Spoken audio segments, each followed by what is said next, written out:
شائقین کرکٹ کے لیے اچھی خبر، نیوزی لینڈ کرکٹ ٹیم کا دورہ پاکستان کے لیے گرین سگنل مل گیا۔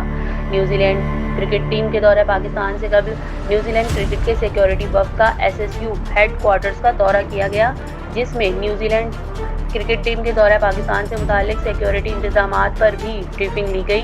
4 رکنی وفد میں Rex Hassan, Simon Lesley, Greg Mann اور ہیتمل شامل تھے۔ DIG security and emergency service division Maqsood Ahmed کی زیر صدارت اجلاس منعقد کیا گیا۔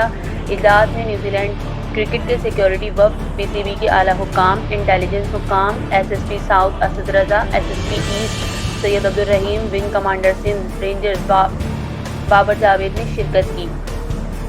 SP SSU Azhar Mughal, SP FSC توحید میمن، SP مددگار 15 حفیظ الرحمان، SP گلشن سلیم شاہ، اسپیشل برانچ اور ٹریفک پولیس کے حکام اور دیگر اعلیٰ افسران نے بھی شرکت کی۔ اجلاس میں DIG security and emergency service division doctor Maqsood Ahmed کی جانب سے تفصیلی بریفنگ دی گئی۔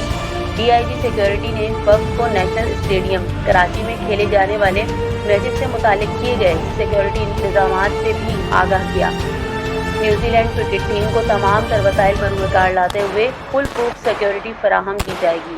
اس موقع پر DIG ڈاکٹر مقصود احمد کا کہنا تھا کہ SSU کے کمانڈوز کو جدید اور پیشہ ورانہ تربیت فراہم کی گئی ہے۔ SSU کی ٹیم کسی بھی ناگہانی صورتحال سے نمٹنے کے لیے ہمہ وقت تیار رہتی ہے۔ ماضی میں آسٹریلیا جیسی بین الاقوامی کرکٹ ٹیم پاکستان کا کامیاب دورہ کر چکی ہیں۔ وفد نے نیشنل اسٹیڈیم میں ہونے والے میچز کے تناظر میں ایئرپورٹ، اسٹیڈیم، شاہراہوں اور ہوٹل پر سیکیورٹی انتظامات کا جائزہ لیا۔ وفد نے نیشنل اسٹیڈیم کراچی میں کھیلے جانے والے کرکٹ میچز کے سلسلے میں سیکیورٹی انتظامات پر اطمینان کا بھی اظہار کیا ہے۔